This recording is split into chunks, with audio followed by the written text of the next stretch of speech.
Hi! ఈరోజు మనం మొక్కజొన్న హల్వా చేయడానికి కావాల్సినవి మొక్కజొన్న పొత్తులు, పంచదార, యాలక్కాయల పొడి, నీళ్ళు. మొక్కజొన్న పొత్తుల్ని ఈ విధంగా ఒలుచుకోవాలి. ఒలిచిపెట్టుకొని దీన్ని మిక్సీ చేసుకొని పాలు తీసుకోవాలి. మొక్కజొన్న పొత్తులు మిక్సీ చేసుకుంటే ఇక పాలు ఈ విధంగా వస్తాయి. మనకి దాంట్లో మిగిలింది మనం పాలు ఆడేసుకున్న తర్వాత ఇలా స్ట్రైన్ చేసుకుంటే ఇలాగ ఉంటుంది. దీన్ని కూడా మనం వేస్ట్ చేయవసరం లేదు. ఎందుకంటే లేత మొక్కజొన్న పొత్తులు తీసుకున్నాం కాబట్టి దీన్ని కూడా మనం లాస్ట్లో యాడ్ చేసేసుకోవచ్చు. ముందుగా స్టవ్ ఆన్ చేసుకొని కొంచెం వాటర్ పోసుకొని దాంట్లో పంచదార వేద్దాం. కొద్దిగా వాటర్ వేసుకున్నాము. ఇది పంచదార తీగపాకం రావాలి మనకి. కొంచెం వాటర్ వేసుకుంటే త్వరగా వస్తుంది.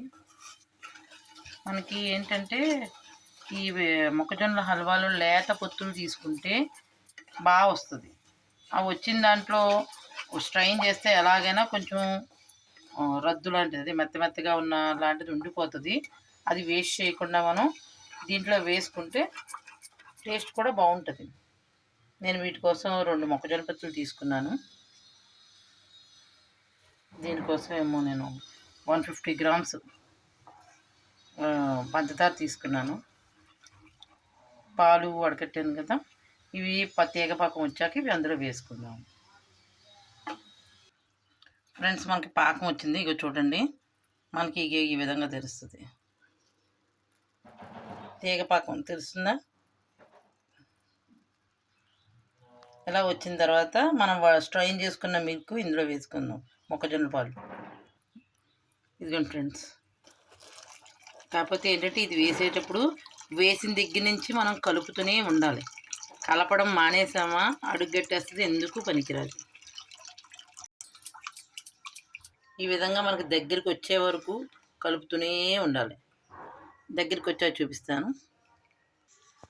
ఇది ఇలా ఈ విధంగా దగ్గర పడుతూ ఉండాలి. చూసారు కదా, నేను తీసుకున్న లేతాయి కాబట్టి అందులో వచ్చిన స్ట్రైనర్ తీగ వచ్చింది కూడా నేను ఇందులో వేసేసుకున్నాను. మీరు ఒకవేళ ముద్రై తీసుకుంటే మాత్రం అది అవాయిడ్ చేయండి. ఎందుకంటే అది అవాయిడ్ చేస్తే మీకు బాగుంటుంది. లేతవి అయితే మాత్రం ఇందులో మనకి మెల్ట్ అయిపోయి ఏమీ కనబడదు. అందులో అవి ముద్రగా ఉంటే మాత్రం పొట్టులా నాలుగుకి తగులుతూ ఉంటుంది. ఈ విధంగా ఇంకా దగ్గరికి రావాలి ఇది.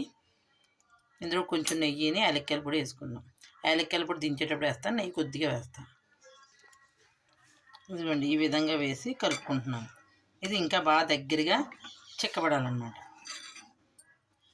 ఈ నెయ్యి అంతా కూడా ఈ అంచులను బట్టి ఈ మిగిలిన మిశ్రమం అంతా ముద్దలాగా అయిపోయి నెయ్యి ఈ అంచులను పేరుకుంటుంది.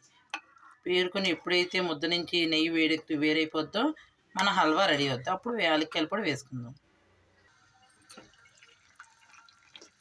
ఇదిగోండి మన ఫ్రెండ్స్, మన మొక్కజొన్న హల్వా రెడీ అయిపోతుంది. ఇంకొంచెం దగ్గర పడితే అయిపోయినట్టే.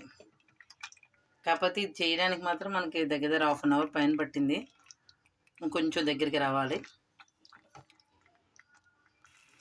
ఇదిగోండి ఫ్రెండ్స్, చూసారా, అంచులు వెంబడి నెయ్యి వదిలేస్తుంది. ఈ పాత్రని ఈ విధంగా వచ్చే వరకు వేపుకోవాలి. మనం దగ్గరగా చేసుకోవాలి. ఇలా చేసుకున్న దాన్ని మనం బౌల్లో తీసుకొని చల్లారిన తర్వాత ఉండల్లాగా తినచ్చు. లేదు అంటే మనం అలా తిన్నా కూడా చాలా టేస్టీగా ఉంటుంది.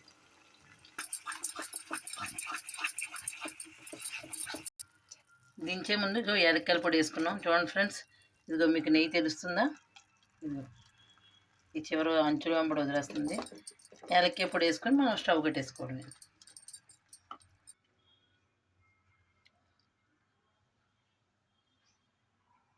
మన మొక్కజొన్న హల్వా రెడీ.